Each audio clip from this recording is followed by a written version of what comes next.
그들이 예루살렘에 가까이 가서 감난산 벳박에 이르렀을 때 예수께서 두 제자를 보내시며 이르시되 너희는 맞은편 마을로 가라. 그리하면 곧 매인 나귀와 나귀 새끼가 함께 있는 것을 보리니 풀어내게로 끌고 오라.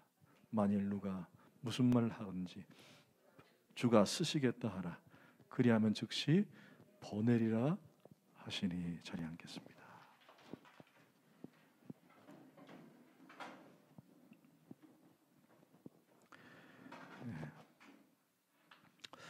오늘은 주제는 낙입니다.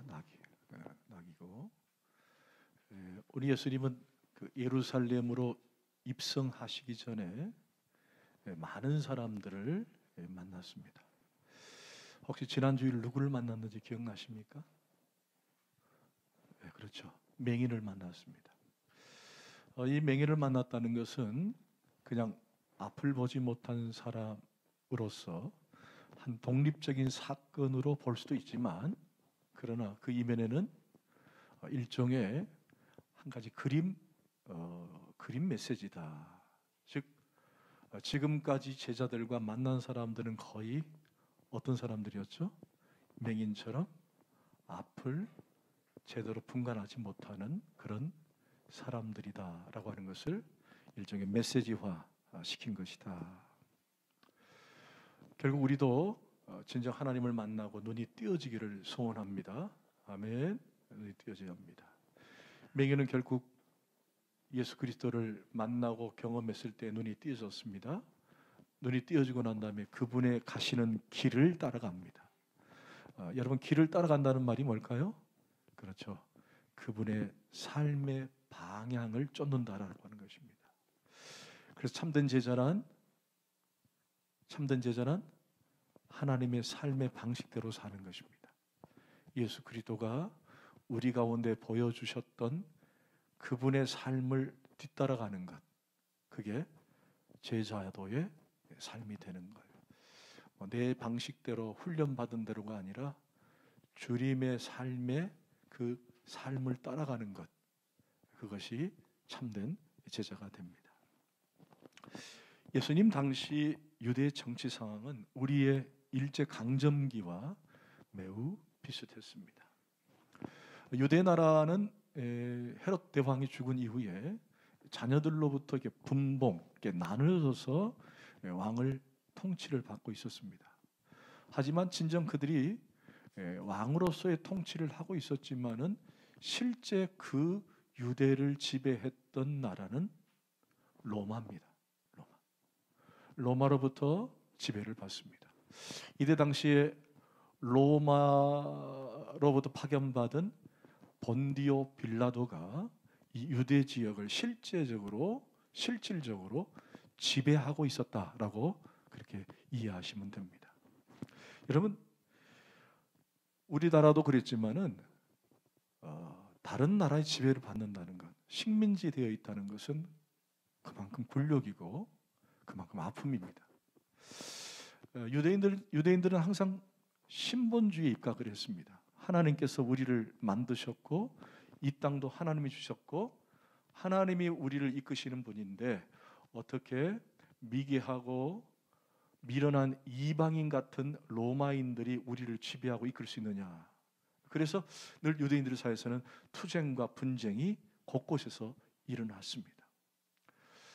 로마인들은 한마디로 유대인들을 지배하려고 할 때에 그들의 방식대로 하다 보니까 하나님과 늘 유대인들과 늘 이렇게 대치를 하고 곳곳에서 소요가 일어났던 것이죠.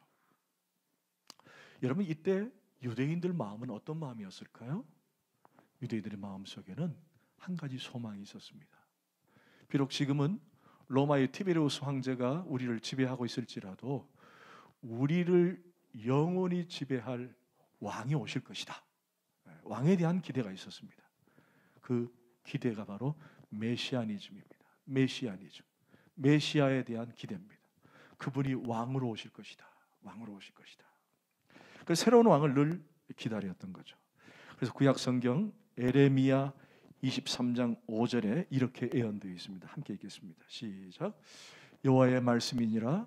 보라, 때가 이르니니 내가 다윗에게 한 의로운 가지를 일으킬 것이라. 그가 왕이 되어 지혜롭게 다스릴 것이라. 그가 왕이 되어 지혜롭게 다스릴 것이다. 세상에서 정의와 공의를 행할 것이다. 아멘. 이렇게 예언된 사건을 가지고 이스라엘 백성들은 그들을 통치할 왕이 있음에도 불구하고 새로운 왕, 즉 하나님께서 예비하신 공의와 정의를 실현한 왕을 그들은 꿈꾸고 있었던 것입니다. 그런데 마침 그 왕이 오셨습니다. 그 메시아가 오신 것입니다. 그분이 바로 예수 그리스도이십니다. 그들이 꿈꾸었던 왕, 그들이 소망했던 왕. 그리고 예수님은 갈릴리 사역을 이제 마무리하시고 예루살렘을 향해 한 발 한 발 오고 계신 것입니다. 그리고는 예루살렘으로부터 약 직선거리 약 200m에 잠깐 멈추시고 그곳에서 예수님은 한 가지의 퍼포먼스를 계획하고 계십니다. 여러분, 여리고는 예루살렘으로부터 직선거리 약 200m 정도 되는 곳입니다. 우리 1절을 함께 보실까요? 시작. 그들이 예루살렘에 가까이 가서 감난산 벳바가에 이르렀을 때에 예수께서 두 제자를 보내시며, 여기 이제 감난산 벳바게라고 되어 있습니다. 우리 한번 사진을 한번 잠깐 볼까요? 벳바게, 감난산 벳바게. 이 감난산 지금 여러분 보시는 곳은 예루살렘에서 본 감난산입니다. 감난산은 지난번에 말씀드렸지만 올리브 나무가 상당히 많이 있는 곳입니다. 저곳에서 주님께서 기도하시기도 하시고 부활하시고 난 이후에 승천하셨던 그 산이 감난산입니다. 다음, 여기 성전산이 뭐냐면은 바로 나중에 우리 예수님께서 이제 입성하시게 되는데 바로 이것이 다윗성, 예루살렘 성이 됩니다. 그 건너편, 기도는 골짜기 건너편이 바로 이 감난산이 되는 거죠. 다음, 그리고 이 감난산 옆에가 바로 벳바게라고 하는 곳입니다. 벳바게. 이 벳바게 감난산, 올리브산도 있지만은 감난산이 되죠. 예수님 베다니를 거쳐서 벳바게, 감난산, 그리고 예루살렘으로 입성을 하게 됩니다. 여러분, 스가랴 14장 4절과 5절을 한번 보십시다. 스가랴 시작. 그날에 그의 발이 예루살렘 앞 곧 동쪽 감람산에 서실 것이요 감람산은 그 한가운데 동서로 갈라져 매우 큰 골짜기가 되어서 산 절반은 북으로 절반은 남으로 옮기고 그 산 골짜기는 아세까지리라. 여러분, 지금 스가랴 14장에는 예루살렘으로 입성하신 예수님이 잠깐 어디에 서신다고 되어 있죠? 다시 한번 보여주세요. 예루살렘에서 앞 곧 동쪽 감난산에 서실 것이요. 감난산에 서실 것이요. 자, 감난산으로 되어 있습니다. 그리고 난 다음에 그 한가운데 동서로 갈라져 매우 큰 골짜기. 자, 동서로 갈라져 매우 큰 골짜기. 골짜기 그 갈라진 끝나는 지점이 바로 어디냐? 바로 벳바게가 되는 거예요. 벳바게. 그러니까 예수님께서 드디어 스가랴 선지자가 예언하셨던 약속대로 벳바게 감난산 근처에 드디어 서셨다라고 표현할 수가 있는 것입니다. 이 벳바게를 잠깐 소개하면요, 이 벳이라는 말은 베이트, 집이라는 뜻입니다. 집, 베이트. 여러분, 베들레헴 할 때 벳과 똑같죠? 베들레헴, 떡집이라는 뜻입니다. 떡집. 여기 바게라고 하는 것은 아직 익지 않은 무화과 나무를 말해요. 무화과 나무, 열매. 그러니까 벳바게는 아직 익지 않은 무화과 열매의 집이다라고 표현을 한 것입니다. 벳바게라는 말은 아직 익지 않은 무화과 나무 열매 또는 동네, 이렇게 표현을 할 수 있습니다. 자, 예수님이 감난산 근처에서 벳바게에서 제자 둘을 보내십니다. 여러분 2절과 3절을 읽겠습니다. 시작. 이르시되 너희는 맞은편 마을로 가라. 그리하면 곧 메인 나귀와 나귀 새끼가 함께 있는 것을 보리니 풀어 내게로 끌고 오라. 만일 누가 무슨 말을 하든지 주가 쓰시겠다 하라. 그리함 즉시 보내리라 하시니. 자, 아마 거기 이 동네에 벳박의 어느 공간에 나귀 새끼가 묶여 있었던 것 같습니다. 근데 이 그림이 정확하게 구약 성경에 그대로 예언되어 있다라는 것입니다. 자, 정리해 봅시다. 예수님께서 이제 예루살렘으로 입성하시게 되는데 잠깐 머문 장소가 감난산 벳박에입니다. 그런데 이 감난산 벳박에는 이미 스가랴 선지자를 통해서 예언해 놓으셨다는 것이고, 또 오늘 이 나귀를 준비한 것도 이미 예언된 사건이라는 것입니다. 그런데 이 예언된 사건이 어제 한 달, 1년 전 사건이 아니라, 여러분 놀리지 마세요. 520년 전에 쓰여진 예언서대로 기록된 사건이에요. 여러분 이게 그렇게 크게 놀라지 않으세요? 놀라지 마세요 했더니만 진짜 안 놀라시는데, 여러분 520년 전에 유대가 매우 혼란기에 메시아를 기다릴 것이다. 메시아를 기다릴 것이다. 근데 그 메시아가 어떻게 오느냐? 예루살렘으로 가는 그 길목마다 이미 예언된 사건들로 그 지명까지 정확하게 설명을 해놓았다. 몇 년 전에? 520년 전에. 그 중에 하나가 오늘 감난산 벳박이고, 그리고 예수님이 이곳에서 잠깐 머무시면서 나귀를 부르셨다. 이게 520년 전에 예언된 메시지였다는 거예요. 여러분 이거 대단히 중요하지 않습니까? 놀랍지 않으세요? 하기사 우리는 뭐 요즘 뭐 미래에 대한 특별한 관심도 없고, 현재 코로나 때문에 얼마나 힘든지 그게 관심이죠. 그러나 이미 구약을 통해서 예수님은 어떻게 어디서 나실 것부터 시작해서 어떻게 행하실 것이고 또 어디에 멈출 것이라는 것 같은, 심지어 동물까지도 예언되어 있었다는 거예요. 할렐루야. 아멘. 근데 더 중요한 거죠. 예언된 사건을 예수님은 그 말씀에 순종하셨다는 것입니다. 이게 중요한 거예요. 우리 예수님은 자의적으로 스스로 뭔가를 결정한 적이 한 번도 없으세요. 할렐루야. 그분은 항상 말씀을 이루려 하셨다라고 되어 있습니다. 그리고 그분은 성경대로 이렇게 표현하십니다. 그분은 항상 누구 앞에 순종하셨습니까? 하나님 아버지 앞에 순종하셨어요. 늘 말씀 앞에 순종하셨다는 거예요. 저와 여러분이 그런 자들 되길 원합니다. 말씀에 순종하는 삶이 되길 원합니다. 그분은 스스로 행한 적이 없습니다. 늘 말씀이 요구한 대로, 말씀이 하신 대로 그분은 늘 순종하며 따라갔다는 것입니다. 자, 그렇다면 우리 스가랴 예언서를 잠깐만 더 보십시다. 오늘 본문 5절을 잠깐 볼까요? 시작. 시온 딸에게 이르기를 네 왕이 내게 임하나니 그는 겸손하여 낙이 곧 멍에 매는 짐승의 새끼를 탓도다 하라 하였느니라. 자, 여러분 이 원본을 잠깐 보십시다. 원본 스가랴 9장 9절 말씀 천천히 읽으세요.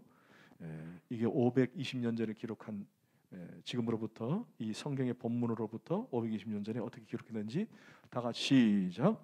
시온에 따라 크게 기뻐할지어다. 예루살렘에 따라 즐거이 부를지어다.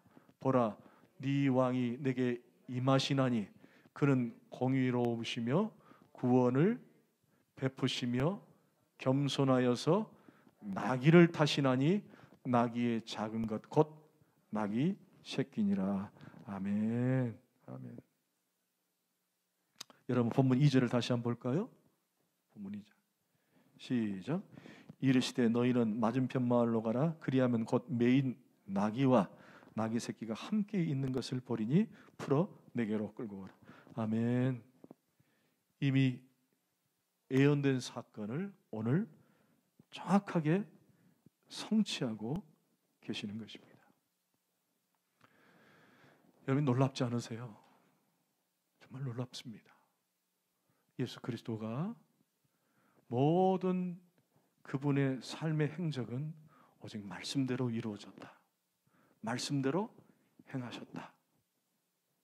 그런데 오늘 본문에 보니까 예수님이 뭘 타고 오신다고요?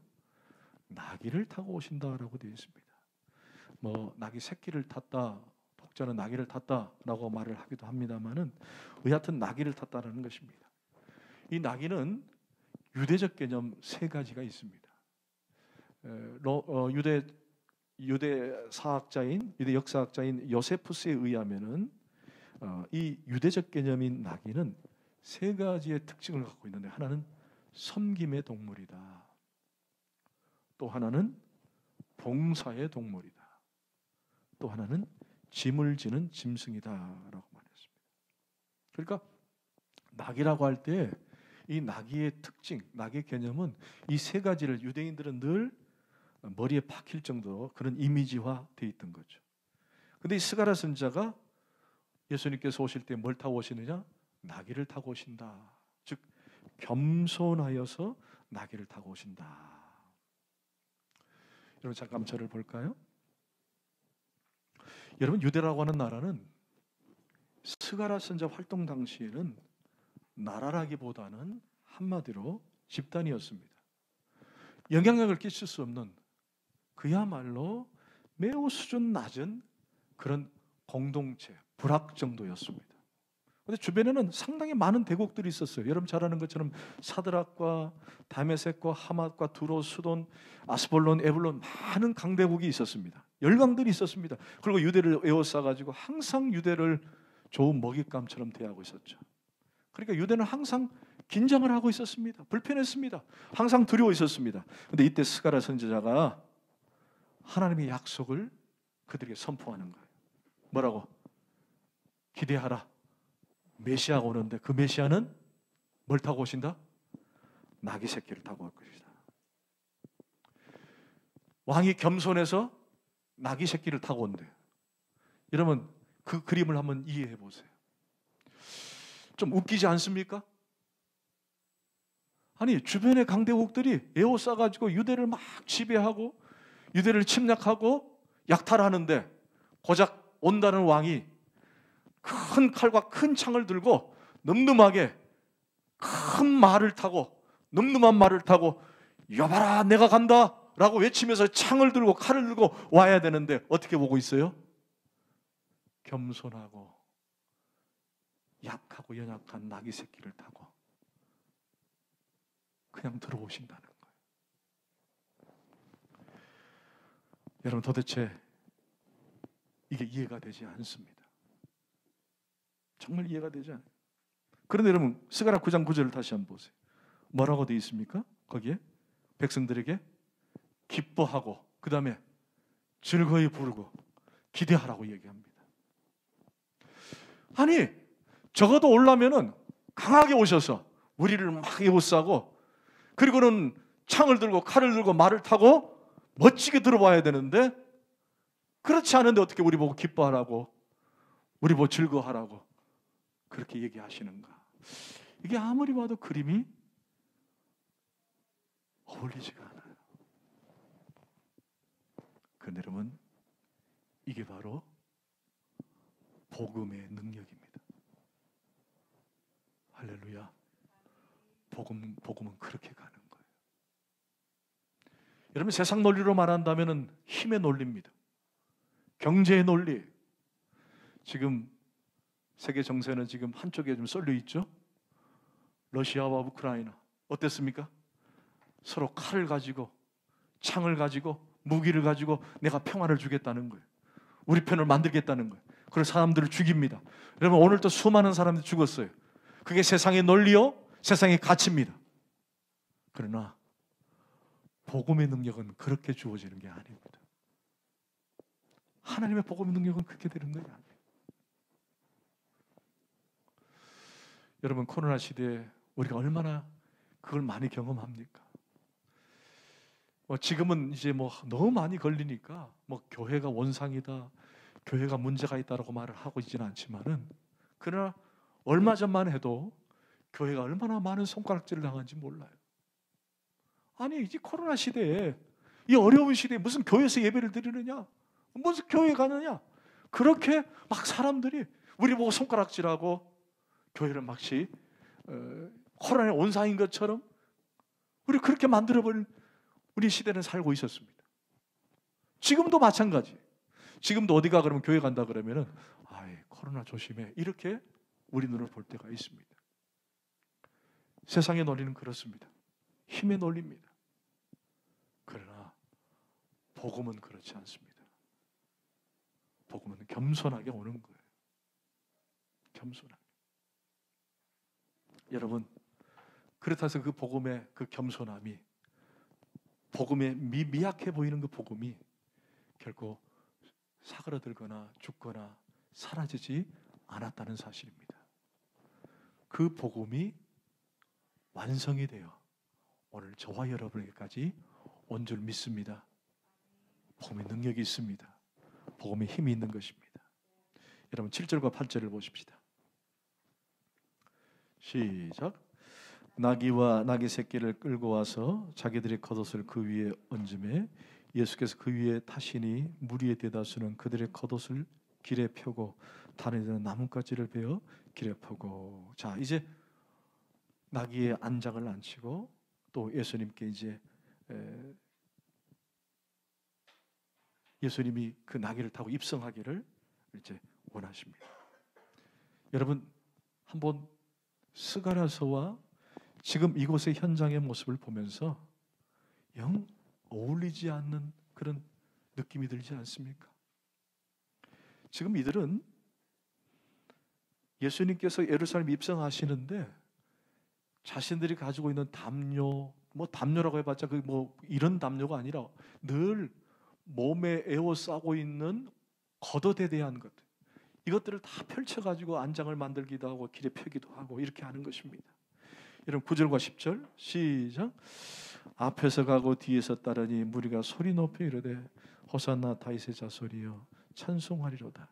주의 이름으로 오시는 이여 가장 높은 곳에서 호산나 하더라. 예수께서 예루살렘에 들어가시니 온 성이 소동하여 이르되 이는 누구냐 하거늘. 자, 나귀는 뭘 의미했죠? 겸손을 의미했습니다.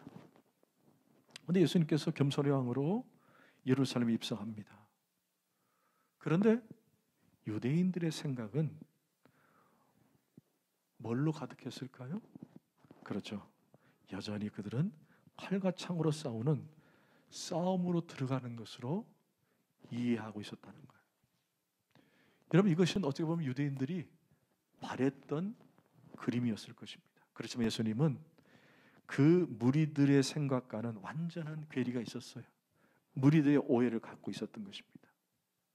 지금 이들이 펼쳐 보이고 있는 퍼포먼스는 사실은 정치적 퍼포먼스였어요. 오히려 우리가 그냥 그림으로 보거나 또는 여러분들이 무슨 그 영화를 보거나 할 때는 막 종려나무 가지를 흔들고 호산나 다윗의 자손이여 호산나 다윗의 자손이여 막 이러니까 마치 우리를 구원하실 그리스도가, 우리를 위해서 십자가에 주실 그리스도가 이 땅에 오셔서 예루살렘에 입성하시는구나 해서 우리와 같은 생각으로 예수 그리스도를 환호하고 기뻐했을 것이다. 이들의 생각이 우리와 같을 것이다. 아니라는 거예요. 아니었습니다. 여러분 여기 다시 한번 보세요. 호산나 호산나 찬송하리로다. 여러분 9절을 한번 읽어보십시다. 시작. 무리가 소리 높여 이르되 호산나 다윗의 자손이여 찬송하리로다. 주의 이름으로 오시는 이여 가장 높은 곳에서 호산나. 원래는 이제 우리가 호산나 얘기하지만 좀 표현이 좀 그렇지만 원래는 호시안나입니다. 호시안나 찬송하리로다. 여러분 이게 호산나라는 뜻은 무슨 뜻이냐면은 지금 우리를 구원하소서라는 뜻이에요. 지금 우리를 구원하소서. 지금 우리를 구원하소서. 지금 우리를 구원하소서. 호산나라는 말은 지금 우리를 구원하소서. 자, 잠깐 정리하십시다. 저를 잠깐 봅시다. 자, 예수님의 생각은 달랐습니다. 예수님은 지금 예루살렘으로 입성하기 전에 제자들에게 늘 끊임없이 내가 예루살렘에 입성하고 난 이후에 어떤 일이 벌어질 거라고 제자들에게 말을 해왔습니다. 어떤 얘기했죠? 내가 고난을 받고 십자가에 죽고 사흘 만에 부활할 거라는 그런 메시지를 끊임없이 제자들에게 했는데 제자들은 그걸 들었습니까? 안 들었습니까? 안 들었어요. 안 듣고 늘 누가 크냐, 누가 좌편에 앉느냐 자리 다툼을 했었습니다. 그들은 역시 맹인이었던 거죠. 보지 못했다는 거예요. 생각이 달랐다는 것입니다. 여러분, 제자들의 생각이나 무리들의 생각은 같았어요. 그래서 호산나 다윗의 자손이여라고 소리 쳤던 주여 우리를 구원하소서라고 했던 것은 정말 오늘 우리에게 주시는 이 메시지처럼 주여 우리의 복음으로 하나님의 구원의 손길로 우리의 영혼과 우리의 육신과 우리의 모든 것을 구원해달라고 하는 메시지는 아니었다라는 거예요. 여러분 한번 생각해 보세요. 이때 누가 유대를 지배하고 있었다 그랬죠? 로마가 지배하고 있었어요. 로마가 지배하고 있었습니다. 근데 로마가 지배하고 있는 그 지배 현장에서 호산나 다윗의 자손이여 호산나 찬송하려다 라고 하는 말은 무슨 말이에요? 우리를 구원하소서. 이거는 정치적으로 메시지를 던진 거예요.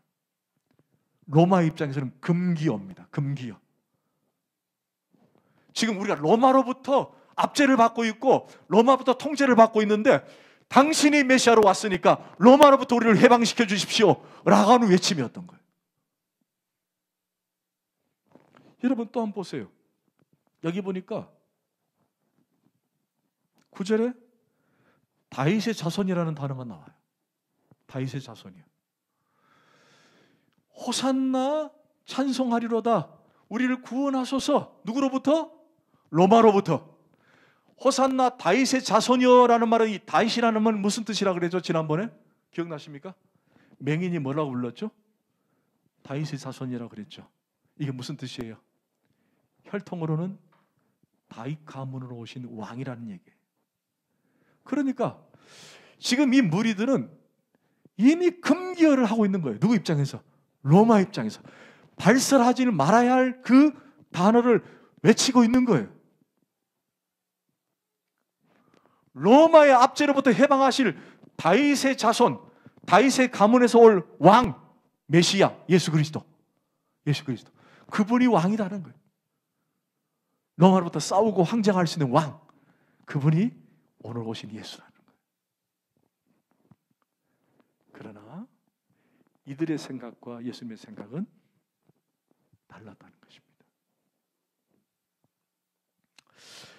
자, 그렇다면 이들은 왜 이렇게 퍼포먼스를 했을까? 왜 이들은 종려가지를 꺾어서 자신의 옷과 이불을 깔아가면서 왜 예수님을 환영했을까? 여러분 이때 당시에 유명한 사건이 하나 있었어요. 성경에는 그냥 간단하게 나오지만은 원래는 유대 역사책에 보면은 아주 큰 사건으로 기록된 사건이 하나 있습니다. 딱 한 줄로 성경에서 이 사건을 오늘 본문과 대조를 이루는 사건으로 하나 보여주는데, 여러분 누가복음 13장 1절 말씀 잠깐 보십시다. 자 앞에 나와 있으니까 볼까요? 시작. 그때 마침 두어 사람이 와서 빌라도가 어떤 갈릴리 사람들의 피를 그들의 제물에 섞은이로 예수께 하니 그대로 펴놓으십시오. 여기 지금 빌라도가 나오죠? 빌라도가 누굽니까? 그렇죠. 예수님을 사형 언도 내렸던 사람입니다. 여러 학자들 의견에 의하면은 이 빌라도가 총독은 아니었을 것이다. 그냥 일종의 행정관이었을 것이다. 행정관. 총독으로 가기 위한 하나의 발판을 마련하기 위해서 파견받은 행정관이었는데 앞으로 로마 황제 티베리우스에 의해서 총독이 되기 위해서 늘 아부를 해왔는데 어떻게든 유대를 잘 다스리고, 여러분 유대라는 나라는 항상 이 종교적으로 유일신을 믿고 있기 때문에 로마로부터 늘 분쟁하고 투쟁했던 곳이거든요. 늘 소요가 많았던 곳이에요. 이것을 정확하게 잘 마무리하고 이제 잠잠케 하면은 어때요? 총독이 될 수 있는 거예요. 그런 상황에 빌라도가 총독으로 행정관으로 왔는데 와 보니까 어때요? 이미 예루살렘은 유일신 하나님을 믿고 하나님께 경배하는 나라가 된 거예요. 이때 빌라도가 많은 장수들을 데리고 예루살렘에 입성을 하는데 어떻게 입성을 하느냐? 여러분 이때 당시에 로마인들은 항상 로마 군인들은 맨 앞에 기수단을 먼저 보냅니다. 기수단. 여러분 기수단이 뭔지 아시죠? 기수단을 보내는데 그 기수단의 그 기 안에 어떤 형상이 어떤 무늬가 기록되어 있냐면 황제의 무늬가 형성화되어 있어요. 황제의 얼굴이 이렇게 그려져 있는 거예요. 근데 맨 앞에 황제의 길을 들고 들어가고 그리고는 그 뒤로 이제 말탄 기병들이 칼을 들고 들어가는 겁니다. 이때에 유대인들이 들어오는 입장에서 봤을 때에 어떤 생각을 가졌을까요? 여러분 그 기수에 그려져 있던 황제의 형상을 그리고 들어가는 것은 유대인들 입장에서는 우상숭배입니다. 우상숭배. 여러분 우상을 들고 들어오면은 유대인들 종교 입장에서는 어때요? 그건 하나님께서 벌하시는 거예요. 하나님이 원치 않는 거예요. 들어오는 겁니다. 그런데 거기에 반기를 들고 어때요? 투쟁한 사람들이 있었어요. 어떻게 감히 로마가 우리 땅에 들어오면서 하나님이 싫어하는 우상을 형성화시켜서 들어오느냐, 싸워서 이겨야 된다 하고는 들어가서 싸운 거예요.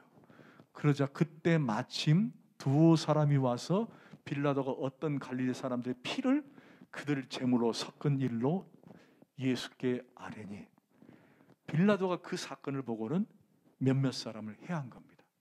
죽인 거예요. 그 사건이 딱 한 줄로만 오늘 여기에 나온 겁니다. 여러분 그 장면과 또 오늘 예수님께서 왕으로서 예루살렘 입성하는 장면을 비교해 보세요. 어떻습니까? 너무 초라하지 않습니까? 너무 기가 막히게 초라하죠. 여러분 이게 극대조를 이루고 있는 거예요. 어떻게 예루살렘에 입성했는가? 한 무리들은 우상을 들고 들어갔고 기마와 병거를 가지고 갔고 한 무리는 예수님은 겸손하게 나귀를 타고 예언된 말씀에 순종하며 들어갔다라는 것입니다. 여러분 다시 한번 도전합니다. 우리 예수님이 이 땅에 오신 것은 세상의 논리를 실천하기 위해서 오신 것이 아니라 하나님의 평안, 하나님의 은혜, 하나님의 긍휼, 자비를 보여주시기 위해서 이 땅에 오셨다는 사실이에요. 그분이 그렇게 해서 오신 겁니다. 그걸 하나의 퍼포먼스로 보여준 사건이 오늘 본문의 내용이 되는 거예요. 이게 바로 따라합시다. 복음의 능력, 복음의 은혜. 그렇습니다. 복음은 그런 거예요. 여러분 참 살아가면서 내 힘으로 하고 싶을 때가 있잖아요. 여러분 옆에 사람 한번 보세요. 마음에 들어요? 마음에 들어요 진짜? 할렐루야. 근데 아멘 해놓고는 마음에 안 들어는 분이 계시는 것 같아요. 여러분 집에서도 얼마나 힘들어요. 그 갈등과 그 이해할 수 없는 그런 아픔, 상처들. 그럴 때는 내가 힘의 논리로 한번 깨부수고 한번 싸워보고 한번 끊어보고 돌아서 보고 싶고. 우리 마음속에 그런 게 있어요 없어요? 있거든요. 직장에서도 만약에 상사나 아니면 밑에 부하를 통해서, 이 말을 표현이 좀 그렇지만 하여튼 관계에서도 얼마나 많은 복잡한 가운데 살아갑니까? 그래서 이거 다 때려치우고 돌아서고 싶고, 아니면은 나를 힘들게 하면 나도 똑같이 해보고 싶고. 여러분, 그게 우리의 심정이에요. 그렇지 않아요? 그러나 예수님은 그렇게 하지 않으셨다는 거예요. 오히려 겸손하게 평화의 왕으로 우리 주님은 들어오셨다는 것입니다. 여러분, 이게 진정 하나님이 원하는 우리의 삶인 것이에요. 그러기 위해서 우리가 말씀으로 풍성해지고 예배로 풍성해지고 찬양으로 풍성해지면 그게 가능해요. 가능합니다. 주님이 원하는 것은 그렇게 우리의 삶을 살아드리는 거예요.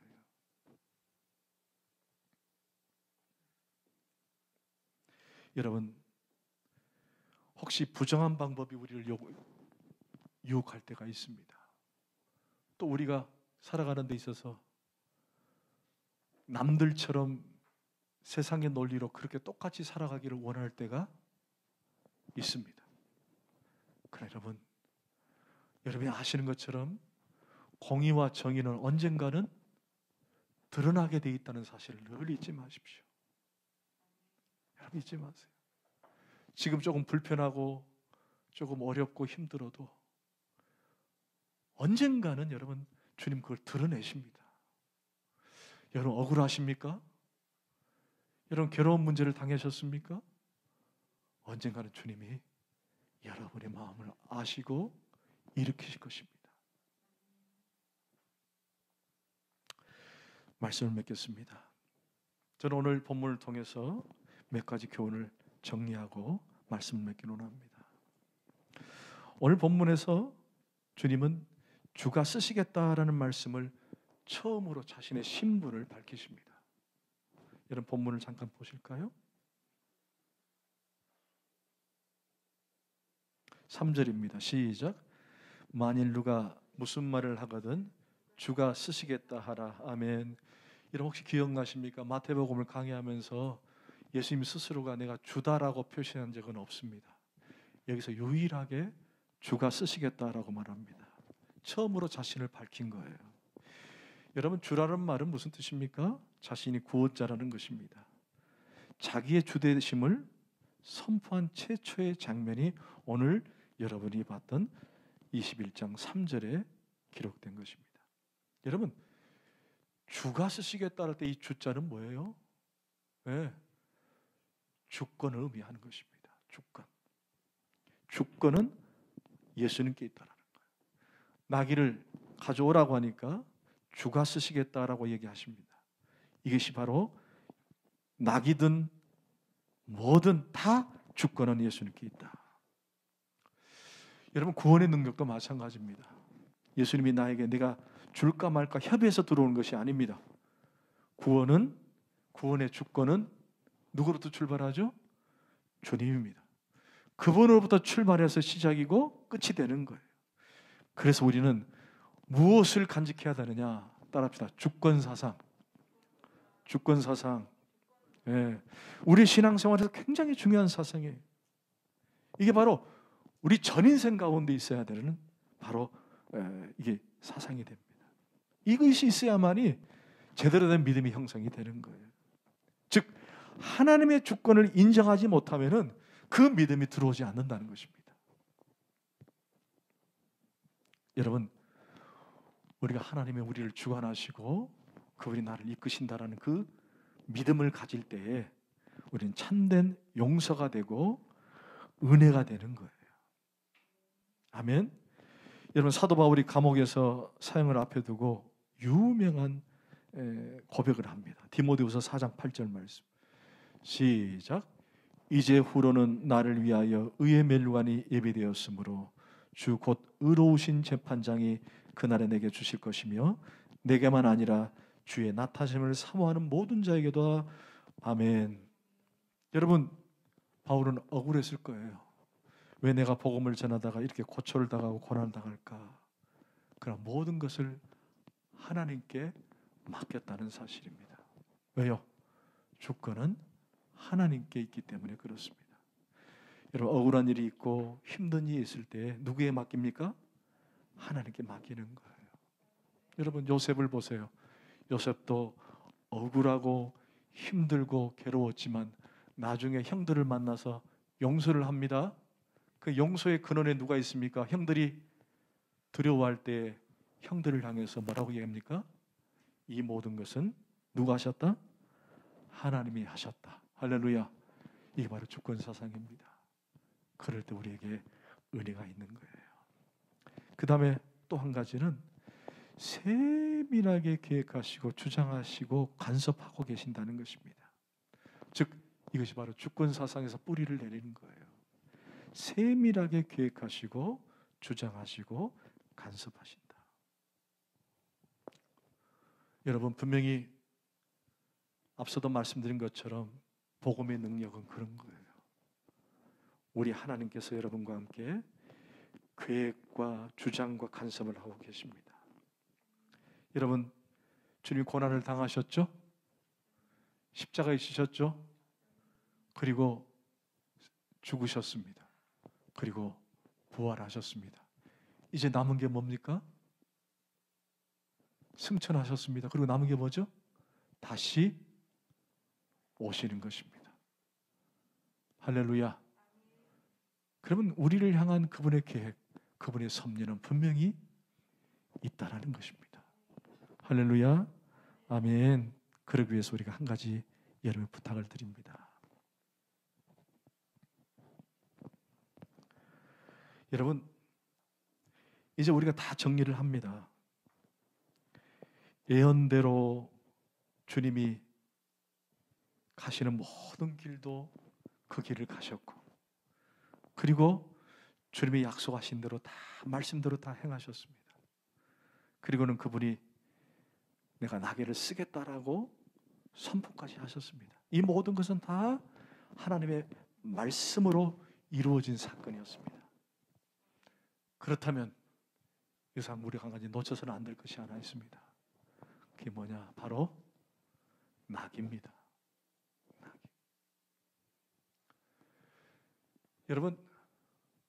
나귀. 여러분 나귀를 아시겠지만은 아주 가까이 가서 나귀 한번 얼굴 본 적이 있으세요? 못 보셨어요?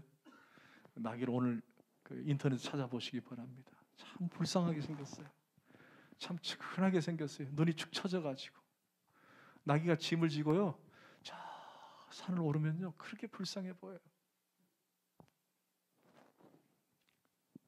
여러분 성경에서 나귀는요 그렇게 불쌍해 보이는 나귀지만은 결국 하나님의 영광을 입습니다. 아멘. 예수님께서 예루살렘 입성하실 때 나귀를 타셨다는 거예요. 나귀를 누구라고 비유하면 좋을까요? 나귀. 그렇습니다. 주님이 쓰시겠다고 할 때 우리 모두가 나귀가 되는 거예요. 아멘.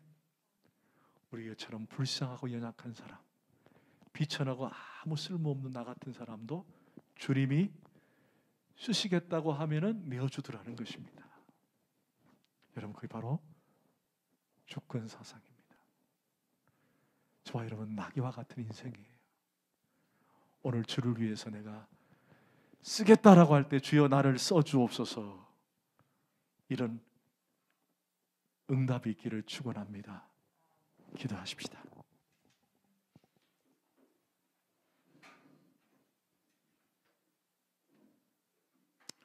하나님, 오늘 전체적으로 보면서 예수님께서 말씀대로 행하시고 말씀대로 임하시고 순종하셨던 것처럼 저희들도 그 말씀에 순종하며 살아가게 하여 주옵소서. 세상의 논리로 사는 것이 아니라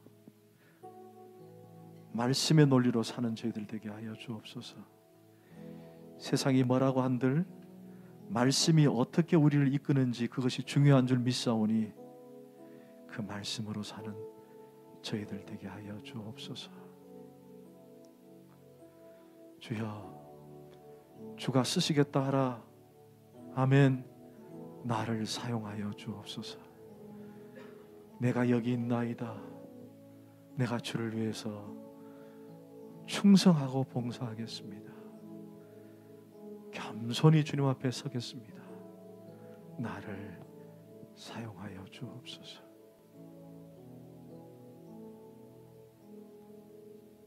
예수 그리스도의 이름으로 간절히 기도하옵나이다.